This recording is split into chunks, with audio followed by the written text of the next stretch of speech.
From Parasia.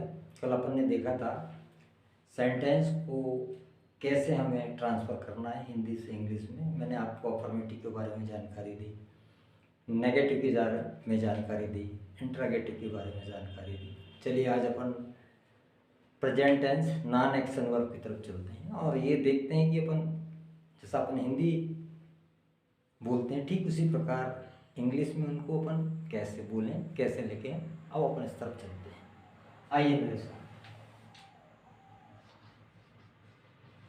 ये है आपका प्रेजेंट टेंस, ये है आपके पास वर्तमान।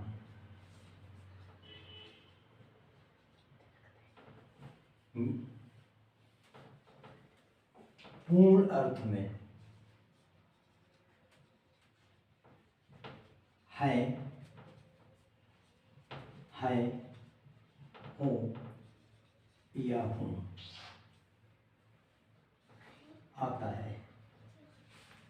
इसका मतलब हम प्रेजेंट टेंस में फॉर एग्जाम्पल के लिए अगर अपन देखें फार्मूला, आई के साथ आप एम का इस्तेमाल करें। एम का मतलब होता हूँ और इसके बाद एक कॉम्प्लीमेंट रखते हैं, singular subject he, she, it, any names, this, that और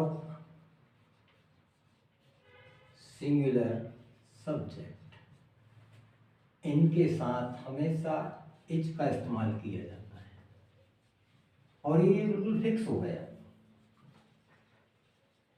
और इसके बाद एक कॉम्प्लीमेंट, यहाँ कॉम्प्लीमेंट पूरक के अर्थ में रखा गया है। यू, दे, वी, दीस, दोस और प्लूरल सब्जेक्ट। इनके साथ हमेशा आर का इस्तेमाल होता है। यहाँ आर का मतलब है या फिर हूं और इसके बाद एक कॉम्प्लीमेंट। ये आपका स्ट्रक्चर तैयार हो गया। आपको ठीक इसी प्रकार यहाँ एम, इज, आर ये मेन वर्ब के रूप में और इसके बाद एक कॉम्प्लीमेंट का इस्तेमाल हुआ है। ठीक इसी प्रकार जैसा आप कहते हैं मैं भोपाल से हूं, means I am from Bhopal. जैसे आपने कहा सेंटेंस के तौर पर अगर अपन देखते हैं, वह घर पर है, ही इज एट होम, वह घर पर है। अगर मान लो आप इनका इस्तेमाल करते हैं, जैसे you are my best friend, आप मेरे सबसे अच्छे दोस्त। जैसे आपने कहा दीज आर माई मनी, ये मेरे पैसे हैं। इस प्रकार आप देखेंगे ऐसे सेंटेंस में यहाँ एम मेन वर्ब का काम कर रही है, या इज मेन वर्ब का काम कर रहा है, या आर मेन वर्ब का काम कर रहा है, या आर मेन वर्ब का काम कर रहा है। तो इस प्रकार हम ऐसे बहुत से अपने जीवन में हम सेंटेंस बोलते हैं। आप बनाने का प्रयास करें। जैसे we are from same family, we are from same school. ठीक इसी प्रकार दिस इज माई ब्रदर। अगर दिस और दैट उस कंडीशन में इस्तेमाल करते हैं जब व्यक्ति या वस्तु हमारे सामने हो। जैसे this is my pen, that is my bike. उस कंडीशन में हम दिस और दैट का इस्तेमाल करते हैं।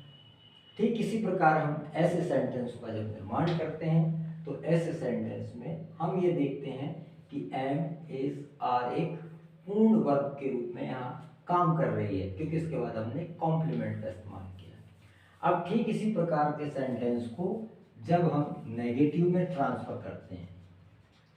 इस नेगेटिव में ट्रांसफर करने के लिए ये हमारे सब्जेक्ट कहलाते हैं। इन सब्जेक्ट के साथ जैसे इसका इस्तेमाल हुआ है, आर का इस्तेमाल हुआ है, एम का इस्तेमाल हुआ है, ठीक इसके साथ आप नॉट का इस्तेमाल कर दीजिए तो आपका सेंटेंस नेगेटिव में ट्रांसफर हो गया।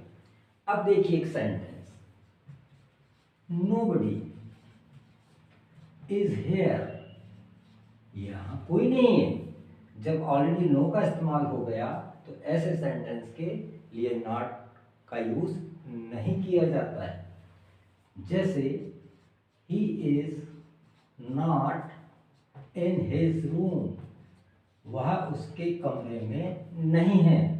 ऐसे सेंटेंस नेगेटिव सेंस कहलाते हैं। मैं समझता हूँ आपको बात समझ में आई होगी। आप अपने लेवल से इसी प्रकार के सेंटेंस को बनाने का प्रयास करें जो आपके रोज़मर्रा की ज़िंदगी में जो आप उपयोग करते हैं। शायद मेरी बात आपको समझ में आई होगी और आपको अगर ये पसंद आ रहा है तो इसको जरूर